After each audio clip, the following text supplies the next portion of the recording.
Special train से रामेश्वरम धाम की तीर्थ यात्रा। आज ही अपनी सीट बुक कराएं tripurayatra.com पर। बीजेपी में लगातार बदलाव हो रहे हैं, इस पर अब बयानबाजी भी हो रही है। बीजेपी जहां बदलाव को स्वाभाविक बता रही है, वहीं कांग्रेस को बीजेपी पर तंज कसने का एक मौका मिल गया है।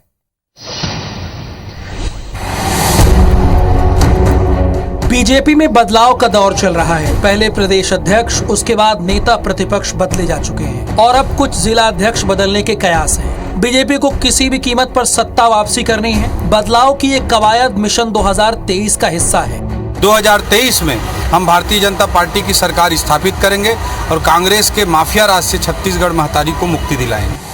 यानी बीजेपी कांग्रेस को सत्ता से बाहर करने की पूरी तैयारी कर रही है। वहीं दूसरी तरफ कांग्रेस की बात करें तो लगता है कि कांग्रेस को इससे कोई फर्क नहीं पड़ रहा है। बीजेपी में हुए बदलाव पर सीएम भूपेश बघेल ने कुछ इस तरह तंज कसा। सब कुछ बदल डालूंगा। तो जाओ हंटर वाली और जाम वाली, ये दोनों मिलकर वही करने वाले हैं। कुल मिलाकर ऐसा है कि बीजेपी और कांग्रेस दोनों की नजर 2023 के चुनाव पर है और देखना होगा कि बीजेपी की रणनीति कामयाब होती है या कांग्रेस की राजनीति। इधर बीजेपी के संसदीय बोर्ड का पुनर्गठन हुआ, जिसमें छत्तीसगढ़ से किसी नेता का बोर्ड में नाम नहीं है, जिस पर अब बयानबाजी शुरू हो गई है। बीजेपी के संसदीय बोर्ड में छत्तीसगढ़ से किसी नेता को शामिल नहीं किया गया। इसे लेकर कांग्रेस बीजेपी पर हमलावर है। कांग्रेस संचार विभाग अध्यक्ष सुशील आनंद शुक्ला ने कहा है कि छत्तीसगढ़ के नेताओं के साथ भाजपा का शीर्ष नेतृत्व दोयम दर्जे का व्यवहार कर रही है। देखिए, छत्तीसगढ़ के नेताओं के साथ भारतीय जनता पार्टी का शीर्ष नेतृत्व हमेशा से दोयम दर्जे का व्यवहार रखता है। वहीं कांग्रेस के आरोप पर भाजपा ने पलटवार किया है। भाजपा नेता केदार गुप्ता ने कहा कि छत्तीसगढ़ में कांग्रेस अपने नेताओं को तवज्जो नहीं देती। कांग्रेस आदिवासियों को राजनीति के लायक नहीं समझती और कांग्रेस भाजपा पर सवाल उठा रही है। एक छत्तीसगढ़ के आदिवासी बस्तर क्षेत्र के अरविंद नेताम जी का नाम था, उसे भी हटा दिया। कांग्रेस पार्टी तो छत्तीसगढ़ में आदिवासियों को राजनीति के विषयों के योग्य ही नहीं समझती।